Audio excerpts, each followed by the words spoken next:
और उन्होंने कहा बेटा तुमने तुम्हारा बेटा जीवाना है ना तो रामपाल महाराज जी के ले जाओ। तुम हंसने लगे। मैंने कहा हम तो राम रहीम से नामधारी हैं 26 साल से, और आप तो ऐसे ही करें, नाम एक है। लेकिन हमें जब बाद में पता चला कि नाम में ही दिन और रात का अंतर है। हे परमात्मा, आप कहाँ छुपे हुए थे, हम कहाँ ढूंढ रहे हैं, आपको क्या बताऊं मैं। हे महाराज जी हमें बख्श दो, आप हमें माफ कर दो। सही में हम बहुत निकम्मी आत्मा है। मेरा बेटा रस्सों से बांध कर ले जाना पड़ता था, और मेरा बेटा जिस दिन गया घर से 94 किलो वजन था। आप किसी पड़ोसी से पूछ सकते हो। राजेश चोटी वाला मेरा नाम था, राजेश दास नाम है। भिवानी में हर आदमी जानता राजेश चोटी वाले को। राजेश जी, आप हिसार आए हैं, आज भिवानी से आए हैं। ज़्यादा दूरी तो नहीं है, लेकिन किस लिए आते हैं यहाँ पर? हम जी मालिक को पाने के लिए आते हैं जी। हम पहले राम रहीम से जुड़े हुए थे जी। राम रहीम जी से कब जुड़े और कितने साल तक रहे? 26 साल जुड़े हैं जी, 26 साल तक जुड़े हैं। कौन से सन में नाम लिया था राम रहीम? 93 में जुड़े थे जी हम। तो संत रामपाल जी महाराज के शरण में कब आए? हम 16 मार्च और 2019 को आया जी। देखिए सर, राम रहीम जी भी 2016 में जेल में चले गए थे, और उससे पहले संत रामपाल जी महाराज 2014 से जेल में ही हैं।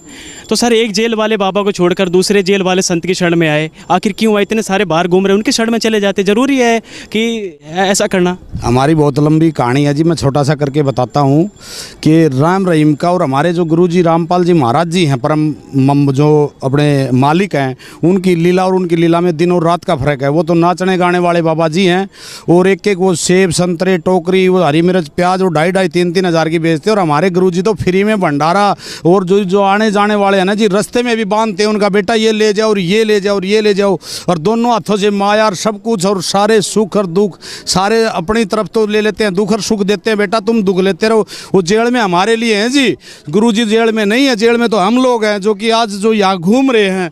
और राम रहीम तो अपना मौज ले रहा था जी, गाने गाओ था, नाचा था, लुगाइया गल्ला, कदे किसी हीरोइन ने लिया था, कदे किसी हीरोइन। हमारे गुरुजी तो साजबाज से भी दूर हैं। सर, राम रहीम जी के पास आपने कई साल बिताए हैं, तो सर उनकी शरण में जब थे तब आपको क्या लाभ मिले? कोई लाभ नहीं मिला जी। मेरा 24 साल का बेटा था जी, और उसको ऐसे भूत प्रेत की आत्माएं होगी जी। हमारे गांव में कोट गांव पड़ता है जी हमारे साथ में, वहाँ छड़े में 28 दिन में पाया था जी। 13 सेक्टर चौकी में रिपोर्ट दे रखी है, SP का रिपोर्ट दे रखी है। भिवानी जाके पूछ सकते हो आप।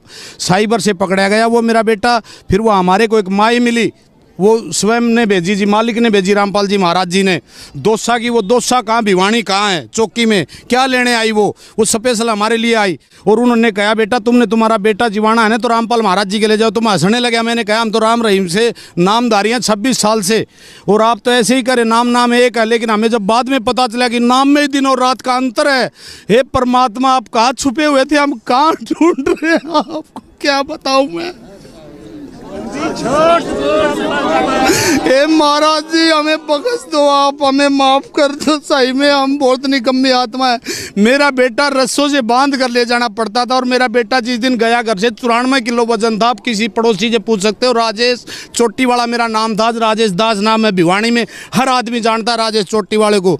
मैंने सन 2009 में विधायक का इलेक्शन भी लड़ा कलानौर से, समस्त भारतीय पार्टी। मेरे को आम आदमी जानता है, कोई ऐसा आदमी नहीं जो मेरे हल्के में नहीं जानता हो। उसके बाद में मेरा बेटा बिल्कुल ठीक हो गया, बिल्कुल ओके।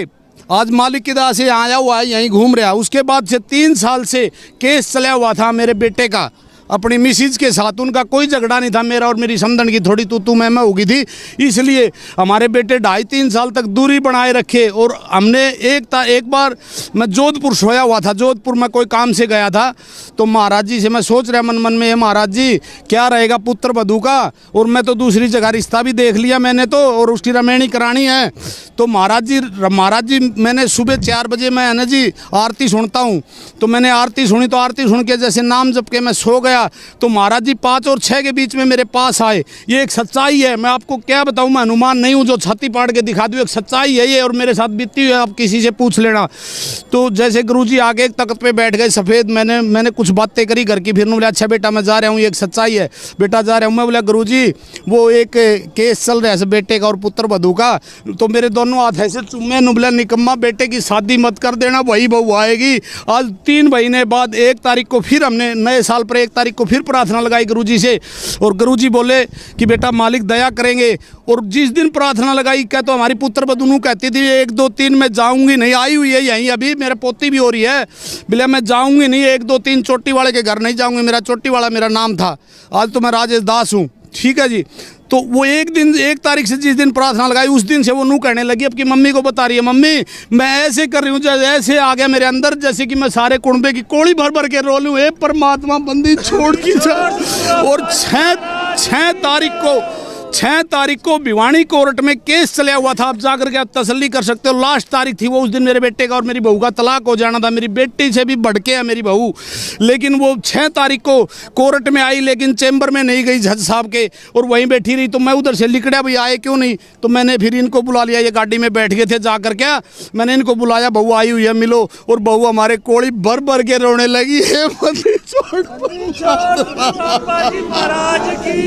और उसी दिन से अभी 12 तारीख को भी केस नहीं उठाया, 12 तारीख को केस उठा लेगी। उसी दिन हमारे घर आई, सीधी रसोई में चली गई, चाय पानी बनाया, हमारे लिए रोटी बनाई, पापा जी मेरे से गलती होगी, बहुत गलती होगी बेटा, मगर हमारे से भी गलती होगी, समय खराब था हमारा, अगर हम पहले गुरु जी के शरण में होते रामपाल महाराज जी के तो ये दिन नहीं आते हमारे पास, ये दिन नहीं आते। हम गलत साधनाएं कर रहे थे, राम रहीम जी की गलत साधनाओं के चक्कर में गिर रहे थे बेटा हम काल के। सर आप बता रहे थे कि राम रहीम जी के पास 26 साल रहे हैं, तो राम रहीम जी ने कौन से मंत्र दिए थे आपको? सतपुरुष अकाल मूर्त सबद सबरूप पीराम, ये सभी काल, हमारे गुरुजी तो काल के नाम बताते हैं जी, ये काल के नाम है ये। यानी कि आपके गुरुजी कहते जो राम रहीम देते थे वो काल के नाम थे। तो संत रामपाल जी महाराज कितने मंत्रों का जाप देते हैं? ये भी वही देते हैं, लेकिन इनकी साधना में और उनकी साधना में दिन और रात का है, वो तो एक एक चीज वेद शास्त्रों को उठा उठा के ऐसे बताते होंगे, बेटा ये नूर ये नूर ये नूर बेटा। क्या कह रहे हो बहन जी आप? ये अलग नहीं है, ये अलग है जी, गुरु जी के इनके मंत्र रामपाल जी महाराज के अलग है, वो अलग मंत्र थे, वो 3 थे। गुरु जी हमारे को 4 बार नाम देते हैं, 5 बार वो एक ही बार देते हैं, वो एक बार देते हैं, आपके गुरुजी 3 बार देते थे। हमारे गुरुजी तो टेस्ट ले लेगा, बेटा यहाँ भी पास हो जाओ, यहाँ भी पास हो जाओगे, जब मिलेगा सारा सौदा वहाँ तो जोड़ दिया, चलो पूरे परिवार को हमारे को सतनाम मिल गया। अभी हमारी पुत्र वधू ने नाम नहीं लिया, वो भी ले लेगी जी, सभी आई हुई है जी।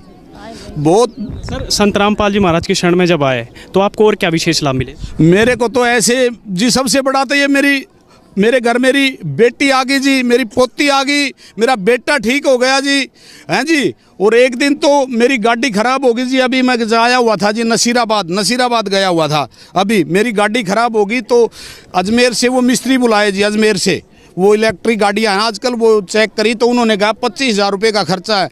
मेरे पास तो 1 रुपया भी नहीं था उस टाइम, मैंने घर से पैसे मंगाए, मैंने कहा ये परमात्मा बंदी छोड़, ये क्या हुआ, मैंने कहा इनसे भगतवती से फ़ोन पे मंगाए, गुरुजी की कोई लीला, क्या अब तक कोई आदमी मरना हो आगे, क्या अब तक क्या होना हो। तो जी वो 4,000 रुपये में वो मिस्त्री खुद ही मान गया, बोला 4,000 रुपये दे दो, वो खुद बोला वो मिस्त्री मेरे मुंह से, अपने मुंह से बोला जी मेरे को 4,000 रुपये दे दो, आपकी गाड़ी ठीक हो गई है, नहीं तो मना कर रहा था स्टार्ट नहीं होगी गाड़ी। क्या क्या लाभ बताऊँ। उसके बाद मेरी साड़ी ने नाम ले लिया जी, मेरी साड़ी चारों हाथ पैरों से चलती थी, डांगरों की तरह, जाकर के पूछ सकते हो, आश्रम में भी आती है, अब वो लामणी करती है जी, बाजरे की गेहूँ की सारी चीज़ों की लामणी करी है जी उसने। देखिए आप और आपकी पत्नी दोनों आज यहाँ खड़े हैं हमारे कैमरे के सामने। सर राम रहीम जी के पास आपको कोई लाभ नहीं मिला, कुछ भी नहीं मिला, लेकिन आप उनको 26 साल तक पूछते रहे और पता नहीं था जी। हमारे प्लॉट है ना जी, हमारा मकान है जहाँ, हमारे प्लॉट से 100 मीटर दूरी पे हमारे चाचा का प्लॉट है, उसमें भी आश्रम बनी गुरुजी की। तो ये माई आती थी, बिला नाम ले लो, पानी समरसीबल लगा हुआ है हमारे घर में, भगत जी के घर में, तो समरसीबल से छोटे वाला भगत पानी भर देता था ड्रामों में। लेकिन हमारे को ये मान्यता, माई वगैरह हमारी पड़ोसन है वो आती थी, बेटा भाई नाम ले लो तुम भाई, हम कहते थे, हंसते थे, नाम सब एक, हमें नहीं पता था गुरुजी की तो लीला ही कुछ अलग है, नाम भी अलग है, पावर भी अलग है, सिस्टम भी अलग है। और राम रहीम के पास तो कुछ ना है जी, मूंगफली के फोत तक भी कोनी। सर आपकी वाइफ खड़ी हैं, बहन जी जो आपके पति बता रहे हैं कि संत रामपाल जी महाराज के शरण में आने के बाद आपको बहुत सारे लाभ मिले, आपका बेटा भी ठीक हुआ, तो ये बताइए जो अभी आप बता रही थी कि बाबा राम रहीम जी 3 मंत्र का जाप देते थे और संत रामपाल जी महाराज 3-4 मंत्रों का जाप देते हैं, तो उन मंत्रों में क्या फ़र्क है? 4 बार नाम देते हैं जी, 5 बार रामपाल जी महाराज, वो एक ही बार देते थे। यानी संत रामपाल जी महाराज का जो मंत्र है आप कहना चाहती हैं शास्त्र के अनुसार है? हाँ जी, शास्त्र के अनुसार है जी। राम रहीम जी जो मंत्र देते थे उनका नहीं शास्त्र अनुसार था?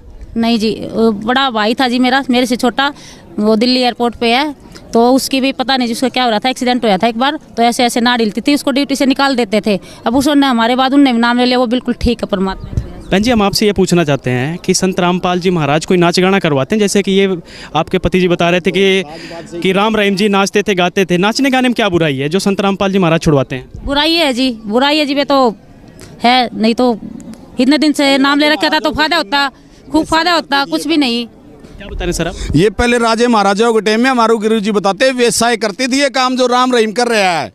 ये नाचना गाना वेश्याओं का काम होता है, संतों का नहीं होता। सर, जो आज भी राम रहीम जी के दरबार में फंसे हुए हैं, आज भी लोग कह रहे हैं कि आप वो भी कह रहे हैं कि आज भी राम रहीम जी हमारे पूर्ण पिता हैं, वो पिताजी कहकर बुलाते हैं, तो क्या संदेश देना चाहेंगे उनको? हम भी तो पिताजी बोलते थे जी, हमारी आंखों में मोतियाबिंद छाया हुआ है ना, हम भी तो बोलते थे भैंसका के बीण बजाना, भैंसका के बीण बजाना। हैं जी, भैंसका के बीण बजाना, भैंस अपना टुरमुक टुरमुक लखाएगी, उसको पता तो है नहीं। संदेश क्या देना चाहेंगे उनको जो आज फंसे पड़े हैं उनको? संत रामपाल जी स्वयं मालिक आए हुए हैं और जल्दी जल्दी आ जाओ, आना पड़ेगा जी उनको। आएंगे वो सभी आएंगे, सभी आएंगे। हमने 1-1.5 महीना नाम लिए हुआ था जी। हमारे घर पड़ोस में राजपूतों का मकान है, मेरे चाचा जी लगते हैं वो, मेरे चाचा जी का मकान है। तो उनके छोटे छोटे कुत्ते हैं जी, पिल्ले थे। तो जैसे मैं गाड़ी निकाल रहा था, सुबह गाड़ी निकाली मैंने बोलेरो, तो वो बोलेरो के नीचे बैठा हुआ था जी। सच्चाई आप जाकर के पता कर लेना, क्योंकि अनजान भगत भी हैं जो मोबाइल पे देखते होंगे। पहले मैं भी सोचता था कि ये दिहाड़ी देते हैं रामपाल जी महाराज जी इनको 500 रुपये या 400 रुपये, जब ये बोलते हैं मैं टीवी देखता था। तो आज मैं बोलता हूँ कि मेरे को क्या दिया, मेरे को तो इतना कुछ दे दिया, मेरे भंडार भर दिए रामपाल जी महाराज ने, तो उन लोगों के भी भंडार भर दिए, इसीलिए बोल रहे थे वो लोग, है जी। तो वो पिल्ला मेरी गाड़ी के नीचे आ गया जी, उसके मुंह में खून आ गया जी, मुंह से ऐसे ऐसे करके वो नीचे गिर गया। तो जी वो मेरी चाची और चाचा दोनों आ गए जी। नारायण नंबरदार नाम है, भिवानी का है वो, ठाकुर नारायण सिंह नंबरदार, दोनों आ गए। वो मेरा चाचा मेरी चाची को गाली देने लगा बहुत जोर जोर की। मैं बोला चाचा परमात्मा दया करेंगे, आप इसको, मेरी चाची को गाली मत दे, इसको अंदर रोक के नहीं रखती वो नहीं। तो मैं अपनी गुड़िया है कि M.Com कर रही है, मैं उसको बोला बेटा इसको दूध ला दे। नूली पापा जी मर गया ये। मैं बोला अमृत जल ला दे, तो गुरु जी का दूध में मिला के, तो वो दूध में जैसे एक चम्मच डाला, का करके वो उठ लिया। आज वो कुत्ती इतनी हो रही है, सच्चाई है ये। मैं उसके बाद में जनवरी में एक जी भैंस ले आया मैं, भैंस। तो उसके जून हो रही थी जी, काटड़ी थी, छोटी काटड़ी थी, उसका जून हो रही थी। हमारी हरियाणी भाषा में जून बोलते हैं कीड़े को। तो मेरे को एक पड़ोसी बोला इसको तेल दे दे। तो एक भैंस का सूआ आता है जी, बड्डा इतना मोटा। मैं वो सूआ भर भर के 2-3 बार तो दे दिया, 2-3 दिन, तो वो ठीक लगने लगी। एक दिन मैं शाम को भगतमती को बोला कि तू इसको तेल दुबा दे, यार ये चर नहीं रही, इसकी आंखों में डीड आ रही है। जैसे मैंने उसको तेल का सूआ भर के दिया ना जी, उसकी सांस वाली नलकी में चला गया और वो मर गई जी। ये सच्चाई है, वो मर गई। भगतमती मेरे को गाड़ देने लगी, अगया तना भैंस का इसका भी नाश कर दिया। पहले नहीं तो 30,000 की बेच दी, 55 की ले गई, 80,000 की ले गई भैया, और तने कर दिया डामाडोल। मैं बोला गुरुजी बोलते हैं इसके अंदर तूड़ा भरवा देंगे, एक उसमें बोलते हैं मगर सत्संग में ये मर जाएगी तो इसमें तूड़ा भरवा देंगे। व्यापारी लोग ऐसे करते हैं। तो जी ये गाली देने लगी मेरे को, मेरे दिमाग में आ गई जी। मैं अमृत जल ले आया थोड़ा सा पानी में और मैंने उसके मुख में डाला जी। वो जो तेल था ना जी, वो जो भाई जानते भैंस पालते उसकी सांस वाली नलकी में चला गया जी वो तेल। और मैंने डॉक्टर के पास भी फ़ोन किया, डॉक्टर बोला ये मर गई भाई। तो मैंने जैसे उसके अमृत जल डाला, आज वो मेरे घर इतनी बड़ी है जी, और सबसे अलग है वो काटड़ी परमात्मा की, सतगुरु राम। हाँ जी। और एक और है जी, मेरे चाचा की लड़की का 2.5 साल से जी नकवा लगा हुआ था, वो भी राम रहीम के शिष्य थे जी। 28-30 साल से, वो मेरे से भी पहले से हैं, वो मेरे से भी पहले से, भगत जी सच साहेब वो मेरे से भी पहले से हैं। उसके बाद में 2.5 साल 6 महीना जिंदल हॉस्पिटल में रखिए, जाकर के जिंदल हॉस्पिटल में पता कर सकते हो मेरे चाचा का। उसके बाद में 2.5 साल में मरता क्या नहीं करता, कहाँ नहीं ले जाता, अभी आपको सबको पता है ये। उसके बाद में क्या हुआ कि मेरी मौसी की लड़की की शादी थी 12 नवंबर की। मैंने वहाँ, मेरी चाची आई हुई थी, कुछ हमारा डिस्प्यूट चला हुआ था। तो मैंने मेरी चाची को बोला चाची इधर आ जा, ब्याह होने दे, आप ही सत्संग करते हैं मालिक का। तो जैसे मैंने मेरी चाची से पूछा चाची बेबे ठीक है क्या, बोला ना भाई। मैं बोला इसको रामपाल जी महाराज जी के आश्रम में लिया और राम रहीम का पंड छोड़ दो, ठीक रवांगे, जी जावांगे आप ही।